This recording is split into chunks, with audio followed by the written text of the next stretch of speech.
Ассаламу алейкум, урматтуу телекөрүүчүлөр. Эфирде ачык сөз программасы. Биздин бүгүнкү программанын коногу Коомдук иликтөөлөр агенттигинин жетекчиси Жума Абдуллаев болмокчу. Жума мырза, саламатсызбы? Саламатсызбы. Биздин темабыз бул Бажы союзунун тегерегинде ушундай сөз болот. Ушул Бажы союзунун тегерегинде сөз болгондо эле мындай бир курч пикир бар да. Кыргызстандын бийлиги элдин ушул Бажы союзуна карата маанайын менен эсептешпей эле өзүн билемдик менен, өкүмзордук менен Бажы союзуна карата сүйрөп баратат деген пикир бар. Ушуга сиздин көз карашыңыз кандай? Сурамжылоолордун жыйынтыктарын карай турган болсок, 72ден 91%га чейин элдин көрсөткүчү ошол Бажы биримдигине кирүүнү колдойт да. Бирок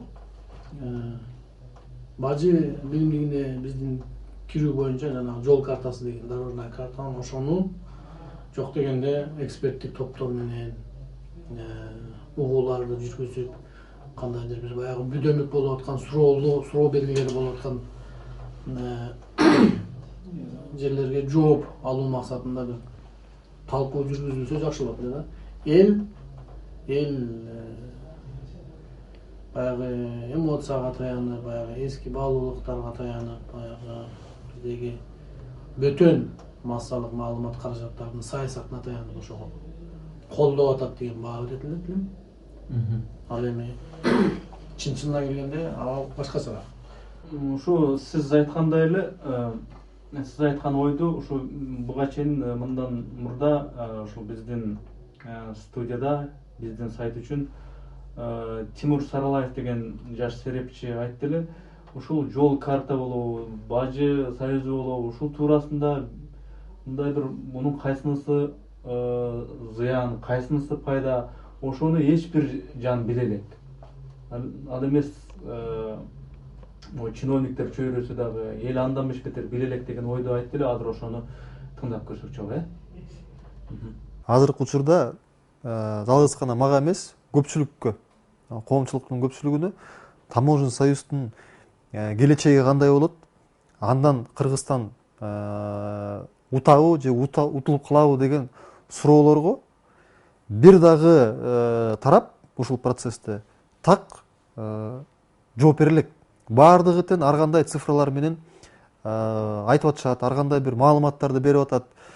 Мисалы, чакан ишканалардын позициясынан, кийимди тигип жаткан, мисалы, ошол эле жеңил өнөр жайдын позициясынан караганда, соодагерлердин позициясынан караганда, албетте таможенный союзга биз муктажбыз. Себеби деген продукция чыкпай атат, соода жүрбөй атат, Бажы жабылып турат. Ал жерде Бажы налогтору, салыктар абдан бийик болуп калган, 50 килограммдан ашык чыгылбай калды. Ошол жагынан караганда кириш керек. Экинчи жагынан караганда, мисалы деген кардарларга кандай мамиледе болот бул Бажы союз? Ошол эле автоунаалар, сырттан келген товарлар, баардыгы эле товарлардын баардыгы Россияда, Казакстанда же Белоруссияда чыкпайт да. Мисалы, Кытайдан киргизгенге туура келет, Турциядан киргизгенге туура келет, башка мамлекеттерден киргизгенге туура келет да. Алардын баасы өсөт кескин түрдө. Анан демек 10%дан 20, азыр айтып атат, бир 15%дай баалар көтөрүлөт депчи. А бирок 10%дан 15%дан баалар көтөрүлөбү же көтөрүлбөйбү деген суроого эч ким жооп бере элек да. Жума мырза, мынакей ушул Тимур Саралаевдин пикирин уктуңуз. Бул боюнча сиздин оюңуз кандай? Бул жашыруун жеңисинен жасалып атканы үчүн бул иштер биздин өлкөгө, мисалы, ошол эле кээ бир экономиканын тармактарын ала турган болсок, ошол эле жеңил өнөр жай тармагын аябай чоң мисал катары айтып атышпайбы? Ушул жеңил өнөр жай тармагы жыргайт депчи. Чын-чынына келгенде жеңил өнөр жай тармагы жыргабайт. Жеңил өнөр жай тармагы кыйрайт биринчи этаптарда. Бирок кайра эле эгерде талкуу болуп, конкреттүү долбоорлорду сунуштап, ошол долбоорлорго жанагы Орусия тарабынан бериле турган бизге баягы өткөн мезгил үчүн бир грант берилип атпайбы?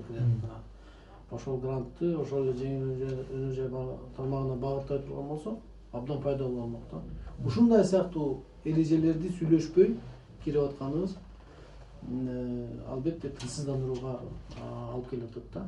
Ошо сиз айтып аткан бул бажы союзунун түпкү пайда зыянын билбей туруп бүтүндөй бир өлкөнү бажы союзуна жетелөөнүн өзү непадам алдыда эми жакшылык эле болсун деңизчи, бирок эми ийгиликсиз болуп кала турган болсо бул Кыргызстан үчүн кандай бир жагымсыз сюрприздерди тартуулашы мүмкүн. Мисалы үчүн социалдык жарылуу, ошол эле элдин жашоосундагы мисалы үчүн социалдык негизи эле ошо деңгээли, айлык акы, жумушсуздук, анын баарын эске алганда бул кандай бир дагы сюрприздер алдыда күтүп жатышы мүмкүн?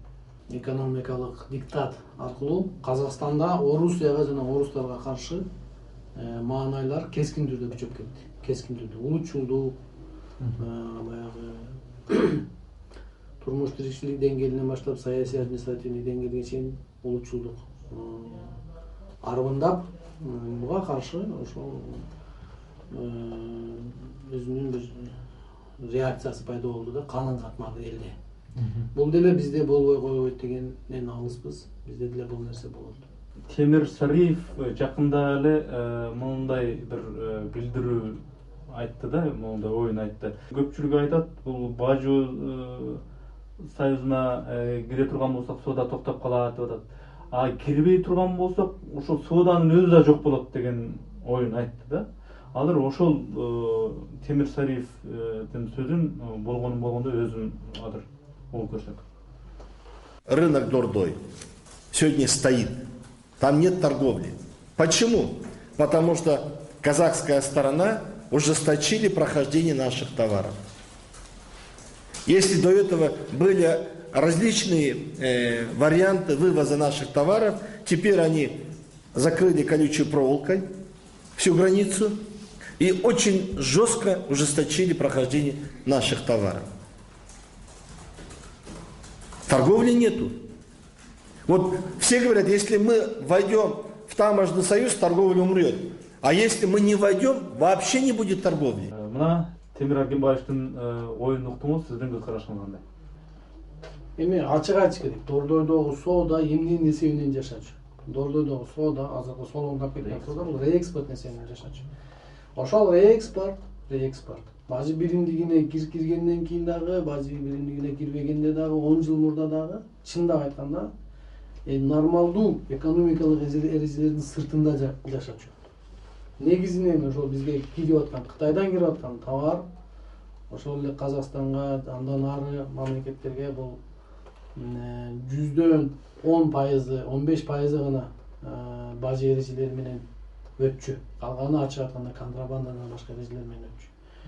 Бажы биримдигине киргенден кийин реэкспорт кылуу пайдасыз болуп калат. Орусча айтканда невыгодно болуп калат. Анткени биздин бажылык тазалоо, бажылоо процедурасы биздин чек арабызга келет. Торгартка же мисалы Иркештамга өтөт. Торгарт же Ишкертамда албетте бажы биримдигинин бажысы иштей баштайт. Мыйзамдары иштей баштайт. А бажы биримдигинин мыйзамдары боюнча ал жерде мурункудай эрежелер жок болот. Анда ушундай утулуштарга баруунун эмне кажети бар эле деп ойлойм да. Бажы биримдиги өзү канча жыл жашап кетери деле белгисиз, чын айтканда. Бул ойду Казакстан, ошол эле Казакстандын президенти, Белоруссиянын президенти дайыма эле айтып келатышат. Бажы биримдигинин ички ыкытыкысы еще биз билгени бар, билбегени бар өзүңүз айтасыз. Бажы биримдиги канча жашайт, канчалык деңгээлде эффективдүү боло алат? Турган маселе, суроо. Кыргызстан деле ушул бажы союзуна мүчө өлкөлөрдүн баары деле дипломатиялык нота менен айтып атат. Бул интеграцияны күчөтүп, экономикалык байланышты чыңап, ар бир өлкө өзүнө пайдалуу экономикалык жакшы жетишкендиктерге жетишүү мунун максаты деп атат да. А бирок бул жөн гана бир саясий оюн эмеспи деген ой. Биз дүйнөлүк аренада демократиясы өнүккөн, адам укуктарын баалаган, сыйлаган мамлекет катары белгилүү бир репутацияга ээбиз. Биз бул жагынан алганда рыноктук экономикаларды 90-жылдардан баштап ийгиликтүү ишке ашырып, өзүбүздүн биринчи валютабызды киргизген мамлекет катары деги эле прогрессивдүү көрсөткүчтөрүбүз арбын. Эми биз бул саясий эрежелери артта турган диктатордук дүйнөлүк масштабта алганда жагымсыз негативдүү образга ээ мамлекеттер менен биз биримдикке кирип атабыз да. Бул өзү Факт. оор маселе, факт. Экинчиден, мына бир эле мисал, бизде дин эркиндиги жакшы, салыштырмалуу алганда жакшы. Ошол эле визалык режим бизге мисалы былтыркы 2012-жылы чечкиндүү реформалардын натыйжасында 44 мамлекет менен визалык режим алынып салынды. Эркин виза режими деп коет. Эркин виза режими. Ал эми азыр биз кайра булар менен бажы биримдигине киргенден кийин алар эртең бизди силер могу өлкөлөр менен кайра виза киргизгиле деп айтпайт деп эч кимге кепилдик бере албайт. Анткени ошол эле Орусия мамлекети өзгөчө Украинадагы окуялардан кийин дүйнөдөн жабылуу, дүйнөдөн өзүн өзү изоляциялоо жана дүйнө дагы буларды изоляциялоо, экономикалык жардам аркылуу, санкциялар аркылуу, саясий, маалыматтык изоляциялоо саясаты жүргүзүлүп жатат жана бул тенденция ырбап атат, күчөп атат. Бул жагынан алганда биз ошол агымга чогуу агып, ошол ыргакта ошол өлкөлөрдүн жолдошу катары, досу катары ушундай санкциялар бизге дагы эл аралык репутациябызга, дүйнөдөгү кыргыздардын коомчулугуна доо кетирбейби деген дагы чөчүлөөлөр бар да. Мисалы үчүн ошол эле Лукашенко өзүнүн ачуу сындарын айтып эле келатат буга чейин. Россия ким экенине карабастан. Ошондой пикирлеринин бирин ушул Бажы союзуна карата Белоруссиянын президенти Лукашенко буга чейин 2013-жылды бир айтып өткөн экен. Ошого бир кулак түрсөңүз, анан өзүңүздүн бир пикириңизди айтсаңыз, Боюсь, что кому-то это надо было, вот этот таможенный союз, чтобы продемонстрировать. Вот смотрите, как я работаю в этом направлении. Так было часто в наших отношениях с Российской Федерацией. Поэтому, если таможенный союз состоится на тех принципах, как это принято в мире, классических принципах, или даже тех принципах, о которых мы договорились втроем, я думаю, что для Беларуси это будет неплохо. 170 миллионов в рынок, никаких барьеров и препятствий в торговле. Мы не боимся, что нас задушит Россия, огромный монстр. Не боимся, что она придет на наш рынок, абсолютно. Но и Россия не должна препятствовать нашему движению ни в Казахстан, ни на российский рынок. Это и есть таможенный союз. Но пока Россия, введя ограничения 2 года назад примерно, разными методами фактически блокирует поставки нашей продукции на российский рынок. Ну вы же помните это. И сахарная война, и молочная война, и главный там идеолог и торговый представитель Онищенко. Он главный специалист и по молдавским винам, и грузинским боржоми, и по нашему мясу, молоку, сахару, и так далее, и тому подобное. Вы знаете, как включались эти рычаги. Не говоря уже о госзаказе российском, где белорусам не пущать. А почему?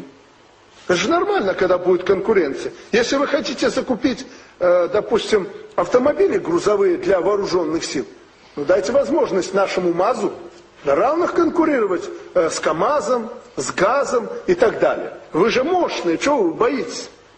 Не пущать. Почему? Потому что вы не выдерживаете конкуренцию с нашим предприятием. Ни по качеству, ни по цене.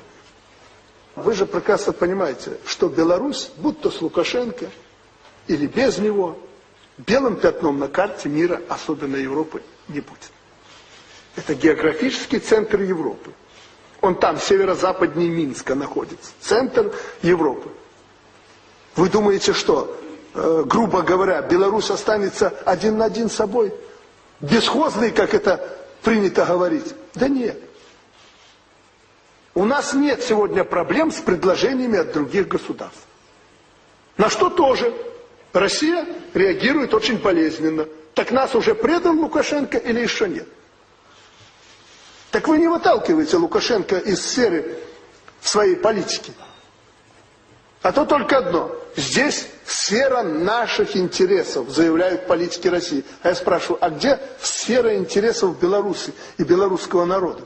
И так ли вам надо, чтобы это была сфера жизненно ваших интересов? Так ли вам это надо, когда мы действительно ваши интересы здесь защищаем порой больше, чем вы собственные в России? Белоруссиянын президенти ушундай өзүнүн курч ойлору менен көпчүлүктү таң калтып дагы, мыйыгынан жылмайтып дагы келет. Мунун эми менин оюмча маани бере турган дагы анча-мынча мындай бир эл көрсү үчүн, эл уксун үчүн айтылгандай анча-мынча популизм дагы элементтер болушу мүмкүн. Сиздин буга көз карашыңыз кандай? Өзүнүн мамлекетинин кызыкчылыгын, детальдаштырылган кызыкчылыктарын дайыма коргоп келгени бул кишини келген үчүн бул кишини өтө сыйласа болот да. Бул анык нерсе. Жана айтып атпайбы, бул бир кишинин амбициясы депчи, жеке кишинин амбициясы. Бул Путиндин амбициясы. Путиндин өзүнүн бүгүнкү күндөгү Орус империясынын жаңы өзүнүн баягы Петр Бир менен тең кое турган бир жеке амбициясы болсо керек. Ошондой амбицияга, ошондой мүддөөгө умтулуп атканынын бир эрежелери да. Американы базаңды алып чыгып кет деген нотаны айткандан бери ал алып чыгып жыйыштырып кетип атат. Албетте буга Америка сүйүнбөсө керек. Мунун арты эмне болот сиздин оюңузча? Орусия ушул Бажы союзу менен өзүнө өзү ыраазы болуп, Америка дагы буга унчукпай, эч кандай бир реакция жасабай ушул боюнча кала береби же кандай геосаясий кадамдар болушу мүмкүн? Бул деле жана баса белгилеп өтүп кетпедикпи? Бул деле азыркы өткөн мезгилдин талабы болсо керек. Демек азыр ушундай кырдаал болсо керек. Баарыбыз жакшы түшүнөбүз азыр. Чындап эле ушундай кырдаал. Мисалы Орусиянын кийинки бийлиги бул жаңы реформаторлордун бийлиги да. Бул табигый нерсе. Бүгүнкү күндө бул бийликке карама каршы пикирдеги оппозиция же болбосо ошол эле бийликтин жанындагы либералдык принциптерди дүйнөлүк коомчулук менен интеграцияга, дос болууга ниетте дилгир топ келет да. Ал топ келгенден кийин биз кайра дос болбой калабыз алардачы. Ушундай коркунуч бар да. Ал топ келгенден кийин алар биз менен биринчи виза киргизет. Виза режими киргизет. Ошондуктан биз каяка кантип обойлу башка мамлекеттерди да жок дегенде унутпай, ошолор менен пикирлеш болуп, саламдашып жүргөнүбүз оң деп ойлойм да. Мен бул жагынан деле аракеттер ошол Европа менен, Америка менен, Кытай менен, араб өлкөлөр менен, белгилүү Туркия менен белгилүү контакттар, ар кайсы деңгээлдеги контакттар бар экенин биз тана албайбыз. Ал контакттар бар, ал контакттар улантыла бермекчи, ар кайсы деңгээлде. Бул деле жакшы көрүнүш. Башка маселе, эртең бизге келип, биз Бажы милигине киргенден кийин орустар келип кайра силер Түркия менен дос болбогула, Түркиянын мектептерин жапкыла, же болбосо Кытай менен мына иштерди жасабагыла, же болбосо Америка менен бул иштерди жасабагыла дей турган болсо, анда маселе чатат. Эми жыйынтыктоочу суроо. Бийлик дагы конкреттүү айтайын, тагыраагы. Алмазбек Атамбаев ушул Бажы союзуна Кыргызстанды кийирүү менен Кыргызстандын эркиндигин, Кыргызстандын суверендүүлүгүн ушундай бир башка өлкөгө, тагыраагы Орусияга сатып аткан жокпу же соодалашып аткан жокпу? Эгер ошондой болуп аткан болсо, бул Кыргызстан үчүн өтө опурталдуу маселе эмеспи деген сөз. Мондай мыйзамдарды кабыл ал деген бир диктат пайда болсо, андан бетте биздин эгемендүүлүгүбүзгө чоңдоп кеткен болот. Бул ачык нерсе, ачык сөз. Бул жерден баштап, ушундай көрсөткүчтөрдөн баштап биздин мамлекетибиздин жетекчилиги өлкөбүздүн экономикада ар бир сом үчүн, саясатта, ички саясатта ар бир инсаныбыздын жараныбыздын укугу үчүн күрөшүүгө милдеттүү да. Жана бул жерде мындай да, биздин өлкө мамлекетибиз 10 жылдын ичинде 2 революция баштан өткөрдү. Менин оюмча биздин жетекчи, мамлекеттин жетекчиси президентибиз ушуну бүгүнкү күнгө чейин колубузга олжо болуп келген, 2 революция менен кан менен олжо болуп келген демократиялык баалуулуктарыбызды жөн эле мындай тартуулап же болбосо жөн эле бир тыюу салуу аркылуу доо кетирет деп ишенбейм да. Кандай да болсо бул жагынан өлкөбүздүн ички эрежелерибизди, кызыкчылыктарыбызды коргой турган эрки жетет деп үмүт кылам. Маегиңиз үчүн чоң рахмат. Мен сизге ачык билдирем. Урматтуу телекөрүүчүлөр, сиздер ачык сөз программасын көрдүңүздөр. Биздин кезектеги коногубуз Коомдук иликтөөлөр агенттигинин жетекчиси Жума Абдуллаев болду. Көрүшкөнчө саламатта болуңуздар.